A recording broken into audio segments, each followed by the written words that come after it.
Hello, and welcome to the Quixotic Files. To start, I'd like to propose a question.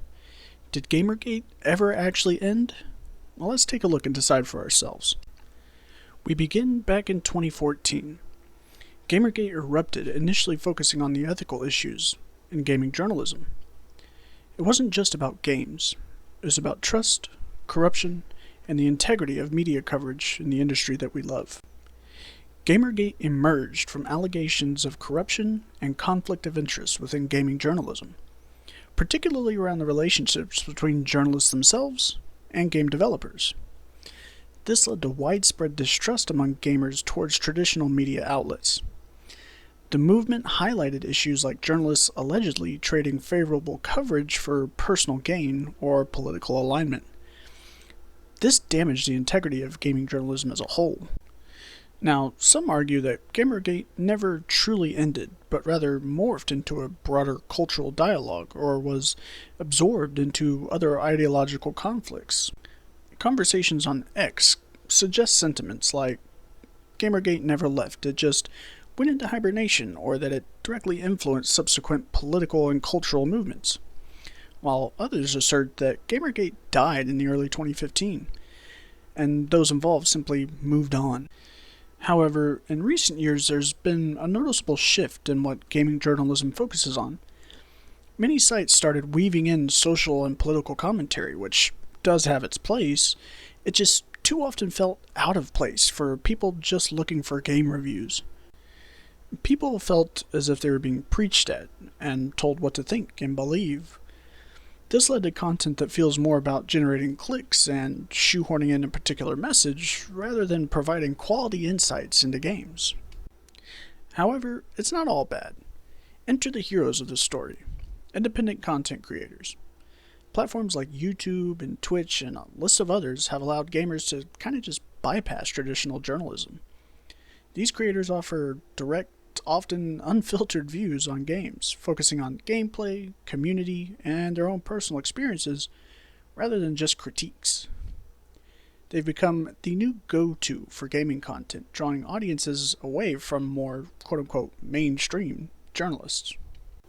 Now, I'm of the belief that part and parcel the reason these content creators exist is due to a direct reflection of the conversation that GamerGate initially started. And some of the issues that GamerGate brought to light still persist today. I mean, more recently it seems the trend of social and political bias in gaming reviews has been perpetuated by the mainstream journalists. For instance, Dragon Age the Veilguard received a 9 out of 10 on IGN despite being a tragically mid-game, while on the other hand only giving Black Myth Wukong an 8 out of 10, which was widely praised by consumer market.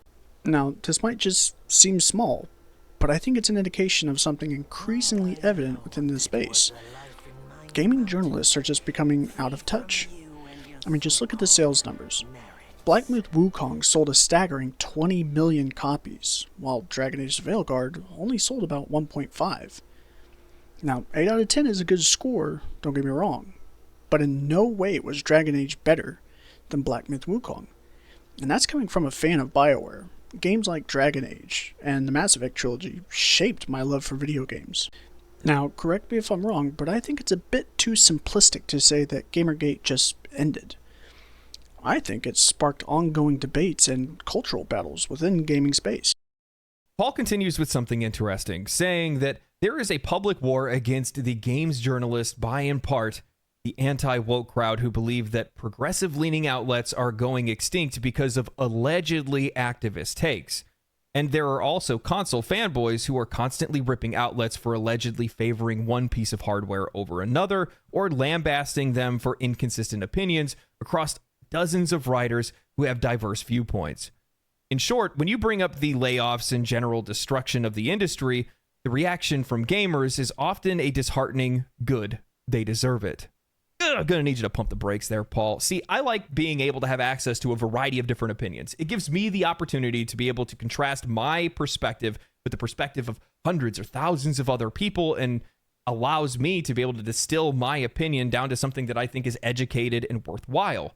But with that said, we can't say allegedly activist takes when they are purely activist takes, purely pandering, purely virtue signaling more than anything else. Look at half of the dialogue that was around Stellar Blade or Baldur's Gate 3 at one point. How about the fact that Polygon put out an article talking about how Helldivers 2 was making people fascists? Come on, man. Journalists often find themselves navigating these waters, trying to report on games while keeping a more favorable tone with the developers. But the polarization has made this increasingly difficult. This has led to a significant backlash against what some see as overly politicized journalism.